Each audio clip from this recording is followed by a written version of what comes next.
Today we are going to discuss about the most important essay type question answer from Macbeth. The question is, discuss the role of the three witches or provide a brief analysis of the roles of the three witches prophecy and fate on Macbeth, Banquo as well as on Lady Macbeth. So here we are going to discuss about the question. So let's begin. Now we can see the answers on the screen. So let's discuss this. The three witches, often referred to as the Weird Sisters, are a fundamental and highly ambiguous presence in Shakespeare's Macbeth. They are far more than the simple plot devices.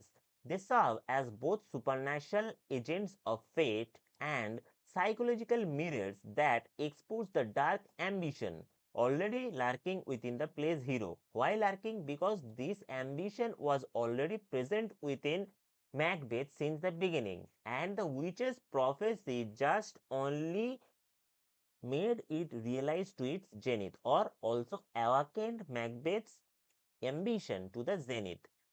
Their role is central to the play's exploration of good versus evil and the timeless debate between destiny and free will. The witches' first appearance in Act 1, as you know, when there was a desolate heath and the witches were present with the supernatural environment. So, in this scene, Act 1, Scene 3 is the turning point of the entire tragedy. Why? Because by delivering three distinct prophecies, they ignite Macbeth's ambition and set him on a path of murder and self-destruction. We'll definitely discuss about all the three prophecies, so hold on. The first two prophecies, that he is the Thane of Glamis, that is already his inherited right, because his father was the Thane of Glamis, and after his father's death, he has already become the Thane of Glamis and will be the Thane of Cawdor. You know that after the execution of Thane of Cawdor, Macbeth was officially declared as the Thane of Cawdor, are quickly confirmed, lending credibility to their final most seductive prediction. What is seductive? Seductive means which is completely enticing someone for doing some grateful task. So it has completely seduced Macbeth. So their most seductive prediction or forecast or prophecy was that he shall be king hereafter. That means he will be the future king of Scotland. However, the witch's power lies not in forcing Macbeth to act, but in their deliberate ambiguity. Ambiguity means probable confusion of the two moral states which has to be chosen. They never tell him how he will become king.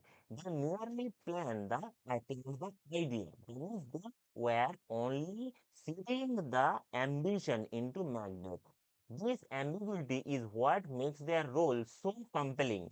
Macbeth and Lady Macbeth are the ones who seize on a violent solution. Instead of knowing that Macbeth is a moral character, Shakespeare has contrively plotted him as a violent force, proving that the witches did not create the evil, but merely gave voice to the pre-existing dormant. Dormant means which is completely lurking or hidden evil in Macbeth's heart. Their prophecies are a test of character or testimony of character, and Macbeth fails it spectacularly.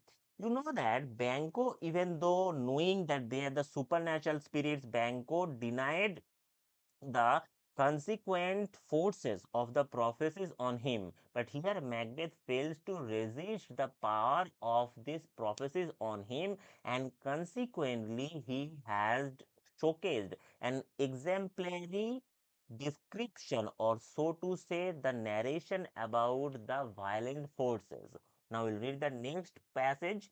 Beyond their function in the plot, the witches symbolize a larger force of chaos and perversion of nature. That means subversion. Their famous chant, "Fair is foul and foul is fair," is a central paradox, that means totally contradictory of the play. A mantra or a chant that reflects the moral confusion and reversal of values that Macbeth and his wife will embrace. Embrace means is sticking to. They are the figures of moral anarchy, operating outside the conventional order of the society and the great chain of being. Why they are working against the conventional order of society? Because generally, Lady Macbeth is portrayed as one of the embodiment of masculine powers because she had traditionally unsexed her or had become bereft of different types of female qualities or feminism.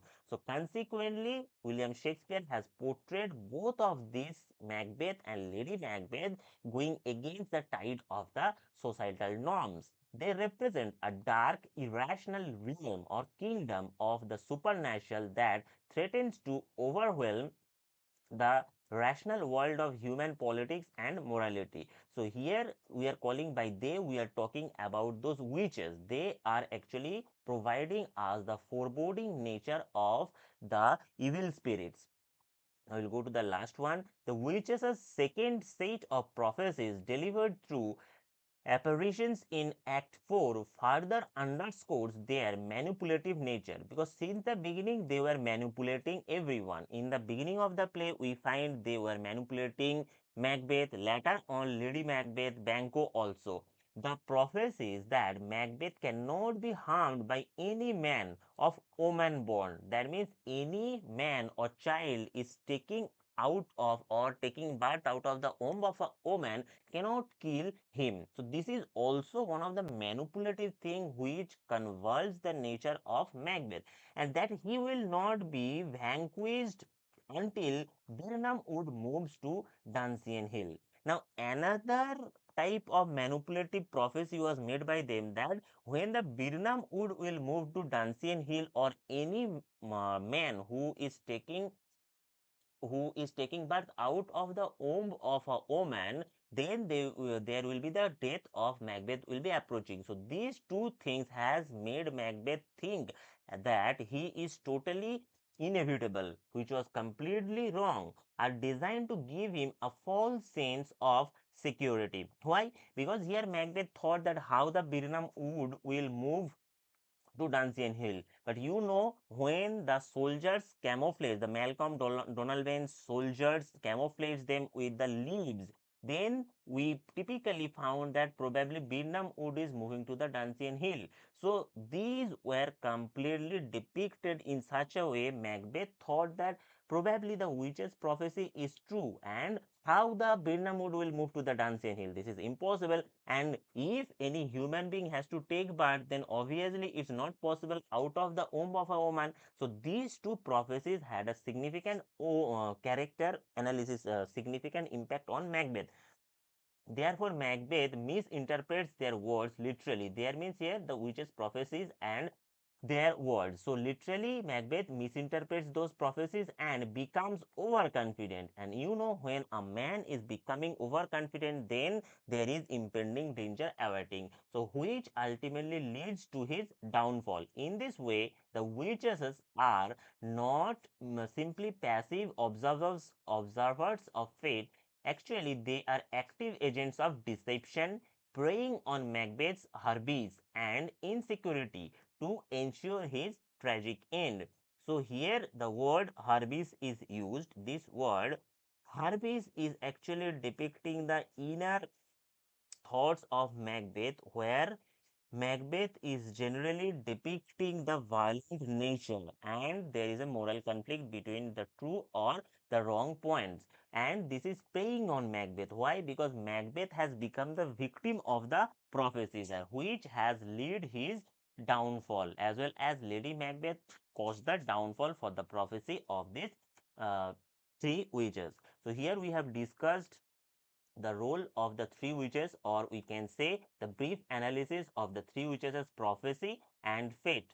Dear students, if you find this content really helpful for you, don't forget to like, share and subscribe, because your one week like will cost nothing, but will provide us a lifelong motivation.